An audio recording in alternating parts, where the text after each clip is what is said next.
Baik, Assalamualaikum warahmatullahi wabarakatuh. Selamat pagi, siang, sore, dan selamat malam, Ibu dosen dan juga teman-teman sekalian. Perkenalkan, kami dari kelompok 9 akan melakukan presentasi terkait hasil dianalisis eh, pada sistem informasi akuntansi pada PT Pegadaian Industri dan Trading Company. Nah, pada tugas kali ini kami melakukan identifikasi terhadap profil perusahaan, sistem informasi akuntansi yang digunakan, permasalahan yang dihadapi perusahaan, desain sistem akuntansi yang diusulkan, dan juga memberikan rekomendasi ERP yang sesuai dengan kebutuhan perusahaan. Sebelum kita lanjut ke slide berikutnya, izinkan saya untuk memperkenalkan dari anggota tim kami. Yang pertama ada Kansa Maira Ivana Putri, yang kedua Muhammad Gita Kyudin, yang ketiga Arif Setiawan, dan yang terakhir ada Adan Fulaibain. Yang the next. Selanjutnya terkait profil perusahaan. Jadi PT Putrajaya dari Milk Industry dan Trading Company ini merupakan perusahaan manufaktur yang bergerak di bidang makanan juga minuman, khususnya pada produk susu UHT dan juga minuman lainnya yang siap konsumsi. Jadi dan perusahaan ini didirikan pada tahun 1971 dan juga berlokasi di Padalarang, Kabupaten Bandung Barat. Beberapa produk utamanya yang mereka hasilkan yaitu susu dari Ultra Milk, teh hot, susu kental manis, dan juga beberapa minuman kesehatan lainnya seperti buah vita dan juga sari kacang hijau. Dari sisi kegiatan usaha, perusahaan ini tidak melakukan produksi, tapi juga mengelola aktivitas lainnya seperti distribusi dan juga perdagangan untuk memastikan produknya dapat dijangkau secara luas. Nah, berdasarkan dari annual report dari PT Ultrajaya ini tahun 2025, perusahaan ini memiliki sekitar 1.368 karyawan dan juga mencatat kurang lebih sekitar 8,77 triliun. Lalu target pasar dari perusahaan juga sangat luas, mulai dari konsumen rumah tangga, anak-anak, remaja, hingga pelanggan seperti hotel, restoran, dan juga kafe. Mungkin by the next. Selanjutnya ada slide terkait struktur organisasi. Pada tingkat tertinggi itu terdapat rapat umum pemegang saham atau LUPS sebagai pemegang dari kewenangan strategis perusahaan. Lalu di bawahnya terdapat juga Dewan Komisaris yang bertugas melakukan fungsi pengawasan terhadap jalannya perusahaan. Lalu untuk mendukung dari pengawasan tersebut ada Komite Audit dan juga Internal Audit yang masing-masing berperan dalam memastikan efektivitas dari pengendalian internal dan juga kendala perusahaan terkait keuangan. Lalu disusul oleh bagian operasional perusahaan yang dijalankan oleh direksi yang membawahi berbagai fungsi utama seperti penjualan dan juga distribusi, lalu ada manufaktur, engineering, lalu ada keuangan dan juga akuntansi. Lalu selanjutnya terkait konteks sistem informasi akuntansi dan keuangan, ada divisi keuangan dan juga akuntansi yang memiliki peran yang sangat penting karena divisi tersebut tanggung jawab atas pencatatan transaksi dan juga penyusunan laporan keuangan. Nah, dengan struktur dari organisasi yang sudah dijelaskan ini menunjukkan kalau aktivitas dari akuntansi perusahaan ini tidak berdiri secara mandiri, tapi juga memiliki hubungan antara lain dari berbagai divisinya yang terhubung dengan berbagai fungsi bisnis, lalu dihubungkan dengan penjualan, pengadaan, dan juga produksi. By the next. Nah, slide selanjutnya adalah chart of account. Karena sebelumnya kita sudah membahas terkait struktur organisasi perusahaan, di bagian selanjutnya adalah pembahasan COA atau chart of account. Jadi COA ini berfungsi sebagai perangkat ataupun bagian untuk mengelompokkan transaksi-transaksi keuangan ke dalam akun-akun yang sudah ditentukan. Jadi pada desain COA yang sudah kami buat, akun itu dibagi menjadi empat kelompok utama. Yang pertama ada aset, yang kedua ada likuiditas, yang ketiga ekuitas, dan yang keempat ada pendapatan juga beban dan lain-lainnya. masing-masing kelompok itu punya perannya masing-masing, seperti aset itu meliputi aset kas, lalu piutang usaha, dan juga tetap. Lalu yang kedua, dari liabilitas itu yang kedua itu punya utang usaha, utang pajak, dan utang bank. Lalu untuk ekuitas itu terkait saldo laba, dan yang eh, bagian berikutnya itu terkait pendapatan dan juga beban, ada penjualan produk minuman, penjualan produk makanan, beban bahan baku, beban promosi, dan pendapatan bunga. Nah, penyusunan dari COA ini disesuaikan dengan karakteristik dari PT Ultraja tersebut sebagai perusahaan manufaktur FMCG, yang dimana pastinya akun-akun perusahaan menyediakan terkait biaya produksi, biaya penjualan, terus lalu membahas piutang, dan juga menjalankan aktivitas bisnis lainnya. Boleh next.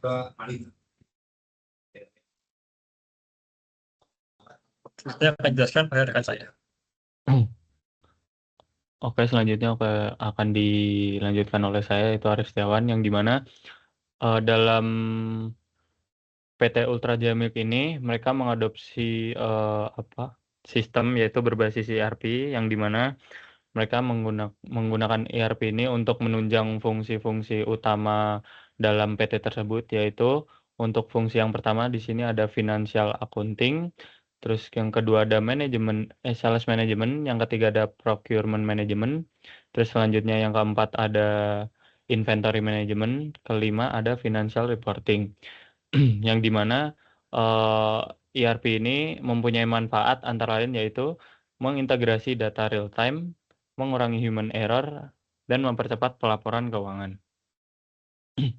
Untuk selanjutnya yaitu permasalahan yang diidentifikasi dari PT Ultra Jaya Milk Industry. Yang pertama yaitu ada revenue monitoring yang memiliki poin di mana ada volume transaksi yang sangat besar atau pendapatan secara cepat. Yang kedua, account receivable monitoring, yang dimana terdapat 2 poin yaitu banyak pelanggan kredit, resiko keterlambatan pembayaran. Yang ketiga yaitu inventory monitoring, yang dimana ada 2 poin lagi yaitu persediaan tersebar di berbagai lokasi serta resiko overstock dan stock out. Oke, selanjutnya di sini ada gambaran proses bisnis yang terjadi di PT Ultra Jaya Milk Industry dan Trading Company. Mungkin di sini saya akan menjelaskan yang dimana bisnis itu bakal dimulai dari bagian produksi yang akan melakukan proses pengolahan bahan baku menjadi produk susu UHT yang siap dijual. Terus untuk selanjutnya di bagian produksi itu akan menyusun laporan produksi yang dimana berisikan informasi mengenai jumlah produk yang dihasilkan selama periode tertentu. Terus laporan produksi itu akan menjadi dokumen pendukung bagi bagian penjualan dan bagian akuntansi. Terus untuk selanjutnya di bagian penjualan ini menerima informasi ketersediaan produk dan melakukan penjualan kepada pelanggan. Penjualan dapat dilakukan secara tunai maupun kredit. Untuk transaksi tunai, perusahaan menerima pembayaran langsung dari pelanggan serta menerbitkan bukti penerimaan kas. Sementara itu untuk transaksi kredit, perusahaan itu langsung menerbitkan faktur penjualan dan mengakui piutang yang akan ditagih kepada pelanggan. Untuk dokumen yang dihasilkan dari bagian produksi dan penjualan, kemudian akan diserahkan kepada bagian akuntansi untuk diproses lebih lanjut. Setelah itu, bagian akuntansi akan melakukan verifikasi terhadap seluruh dokumen transaksi guna memastikan keakuratan dan kelengkapan data untuk dilakukannya pencatatan. Setelah proses verifikasi terjadi, transaksi akan dicatat ke dalam jurnal umum sesuai dengan akun yang terkait. Selanjutnya, transaksi akan diposting ke ledger account untuk mengkelompokkan saldo berdasarkan masing-masing account. Data dari ledger account kemudian digunakan untuk menyusun trial balance sebagai alat memeriksa keseimbangan antara saldo debit dan kredit. Terus untuk pada akhir periode akuntansi, perusahaan akan melakukan penyesuaian melalui jurnal penyesuaian atau adjusting journal terhadap akun-akun yang memerlukan penyesuaian, seperti penyusutan aset tetap, beban yang masih harus dibayar, atau pendapatan yang masih harus diterima. Hasil penyesuaian akan menjadi dasar dalam penyusunan laporan keuangan perusahaan. Untuk tahap terakhir dari proses bisnis ini adalah penyusunan laporan keuangan yang terdiri dari laporan posisi keuangan, laporan laba rugi, laporan perubahan ekuitas, dan laporan arus kas. Laporan keuangan tersebut bakal digunain sebagai sarana pelaporan kinerja perusahaan kepada manajemen, investor, dan pihak-pihak berkepentingan lainnya. Mungkin selanjutnya akan dilanjutkan oleh rekan saya. Ya, selanjutnya pada slide ini ditunjukkan siklus akuntansi yang digunakan dalam analisis. Proses dimulai dari identifikasi transaksi yang berasal dari aktivitas operasional perusahaan seperti penjualan produk, pembelian bahan baku, pembayaran beban, dan transaksi lainnya. Setelah transaksi diidentifikasi, seluruh transaksi dicatat ke dalam jurnal umum. Kemudian data dari jurnal diposting ke buku besar atau ledger untuk mengelompokkan transaksi berdasarkan akun yang sesuai. Lalu tahap berikutnya adalah penyusunan trial balance atau neraca saldo untuk memastikan keseimbangan antara total debit dan kredit karena data yang digunakan berasal dari annual report tahun 2025 yang telah diaudit, maka tidak terdapat jurnal penyesuaian tambahan yang dapat disusun. Lalu yang tahap terakhir adalah penyusunan laporan keuangan yang digunakan sebagai dasar analisis kinerja perusahaan.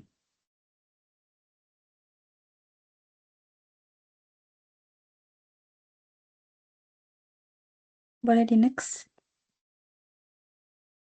Lalu selanjutnya, pada analisis ini, desain sistem informasi akuntansi dibagi menjadi 3 bagian utama, yaitu sales order process, purchase order process, dan accounting module. Pada sales order process, proses dimulai ketika pelanggan melakukan pemesanan produk. Sistem kemudian membuat customer invoice dan secara otomatis memperbarui akun accounts receivable dan revenue. Dengan cara ini, pendapatan dan piutang dapat tercatat secara real time.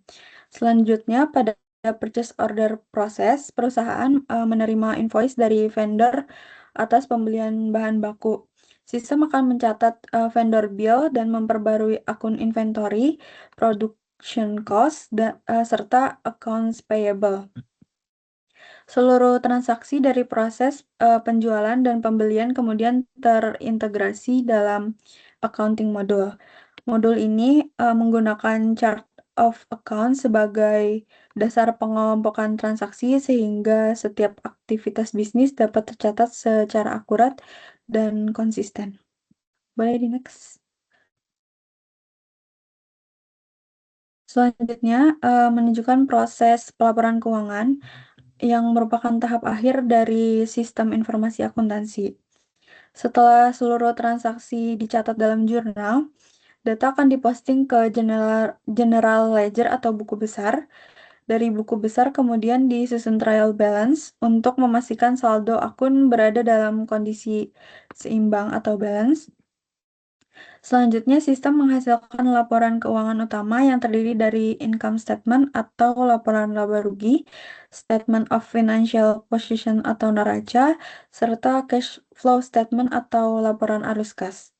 Dengan proses yang terintegrasi ini, perusahaan dapat menghasilkan informasi keuangan yang lebih akurat, mempercepat proses pelaporan, dan mendukung pengambilan keputusan manajemen secara lebih efektif. Selanjutnya akan dijelaskan oleh rekan saya.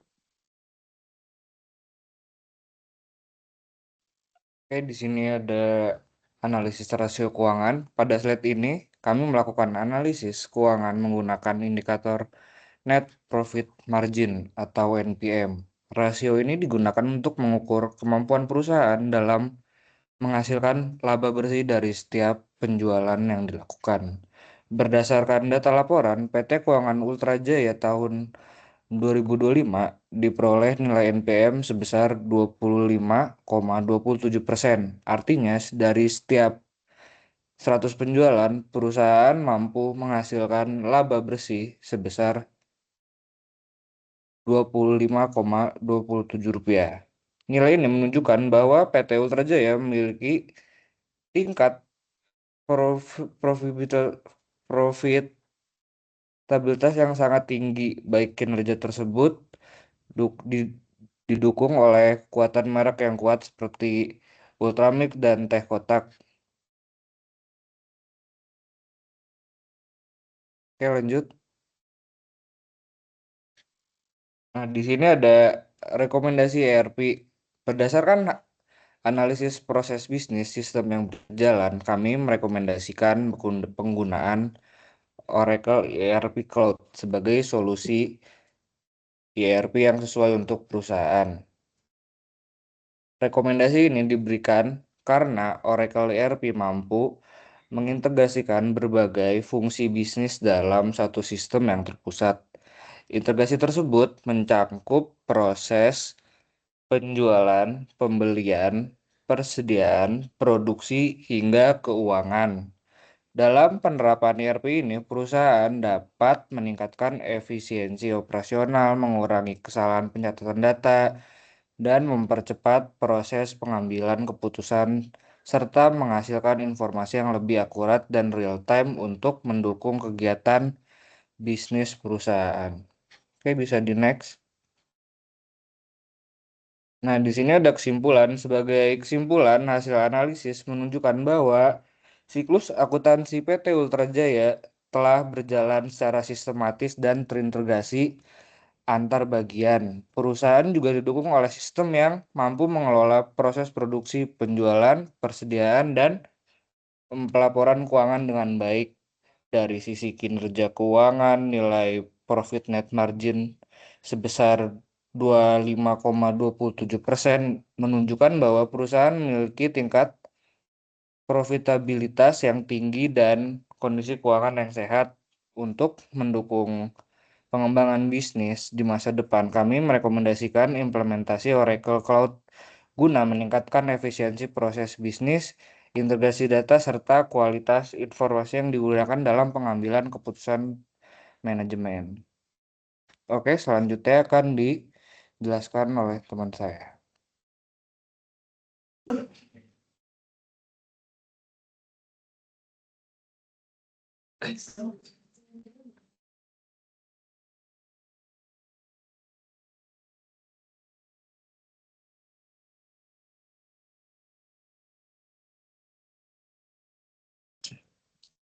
Baik, mungkin berdasarkan hasil dari analisis yang sudah kami lakukan, kami merekomendasikan terkait optimalisasi Oracle ERP Cloud melalui pengembangan dashboard terkait monitoring keuangan yang berfokus pada 3 area, yaitu yang pertama terkait revenue monitoring, yang kedua account receivable monitoring, dan yang terakhir adalah inventory monitoring. Kami memilih 3 fitur ini karena secara langsung 3 fitur ini bisa mendukung kebutuhan dari informasi yang digunakan terkait akuntansi dan juga bisa secara cepat untuk mengambil keputusan manajemen dari PT Ultra Jaya. Nah, yang pertama ini ada halaman terkait revenue monitoring. Jadi dashboard ini tuh digunakan untuk membantu pihak manajemen untuk memantau performa dari pendapatan perusahaan secara real time. Nah, di bagian atas ini ada beberapa performance key indicator atau KPI.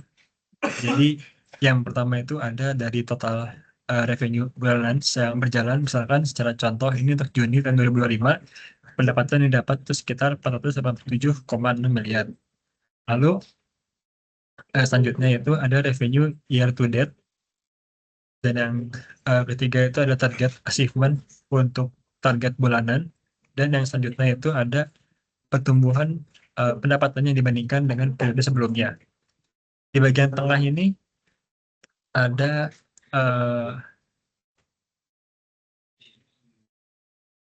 grafik-grafik untuk memuat tren ataupun pendapatan dari hasil bulanan yang memungkinkan dari pihak manajemen untuk melihat pola peningkatan ataupun penurunan dari waktu ke waktu selama bulan yang sudah ditentukan. Lalu di sisi kanan ini ada terdapat kontribusi pendapatan terkait berdasarkan kategori produk yang dijual seperti ultra milk, terus ada fresh milk, ada teh kotak, dan juga beberapa produk lainnya. Nah, dengan adanya informasi ini, pihak manajemen dapat dengan cepat untuk melakukan identifikasi produk-produk mana saja yang menjadi pemeran utama untuk yang berkontribusi sebagai pendapatan utama dari perusahaan dan juga bisa mengambil keputusan bisnis secara lebih cepat. Lalu halaman kedua ini terkait akun receivable monitoring. Nah, di akun ini kami juga menampilkan dashboard yang dirancang untuk membantu pihak perusahaan, terutama di bagian keuangan, untuk mengawasi kondisi dari piutang perusahaan. Di bagian atas juga ada informasi terkait outstanding account receivable, jumlah piutang yang sudah ataupun yang sudah melewati jatuh tempo, dan juga rata-rata hari untuk penagihan dan juga collection efisiensi. Nah, informasi ini bisa dibilang sangat penting karena sebagian dari transaksi penjualan perusahaan dilakukan kepada eksternal atau distributor dan juga mitra-mitra bisnis yang menggunakan pembayaran dengan mekanisme kredit.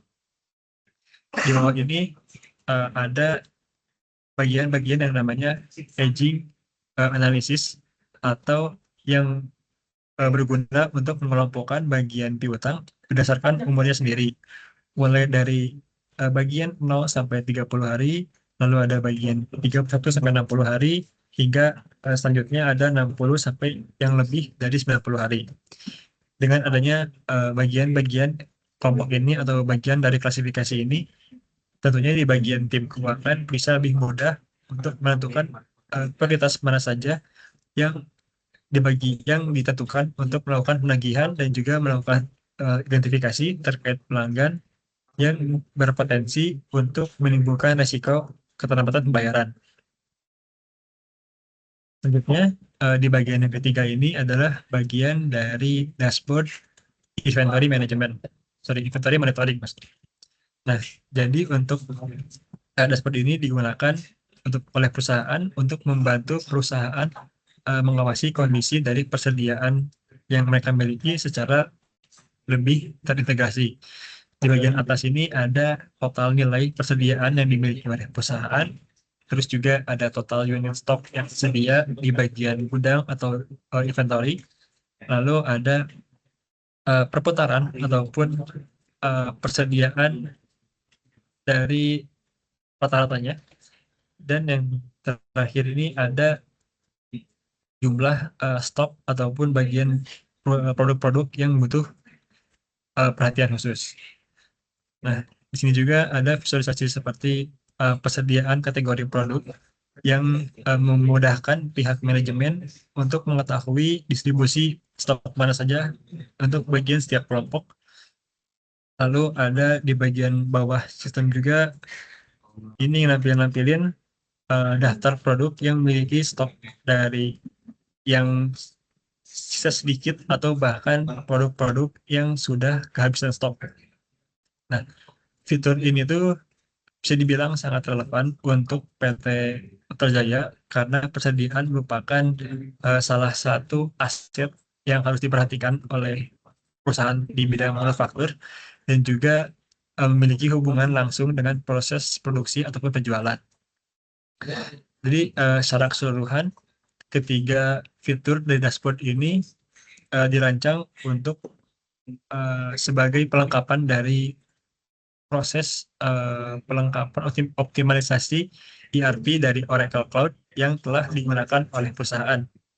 Jadi fokus utamanya sebetulnya bukan untuk menggantikan ERP yang sudah digunakan oleh perusahaan, tetapi kita ingin meningkatkan visibilitas ataupun kemampuan dari ERP yang sudah digunakan oleh perusahaan melalui monitoring yang lebih cepat dan juga mudah untuk diakses oleh pihak manajemen. Dan dengan adanya fitur dari revenue monitoring, account receivable monitoring, dan juga inventory monitoring, pastinya pihak perusahaan dapat memperoleh informasi yang lebih cepat dan juga secara real time untuk mendukung proses pengambilan keputusan yang lebih efektif. Mungkin sekian terkait demonstrasi dari platform yang dapat saya sampaikan. Terima kasih.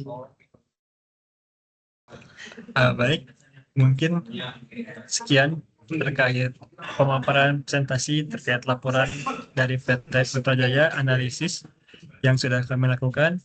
Kurang lebihnya mohon maaf. Assalamualaikum warahmatullahi wabarakatuh.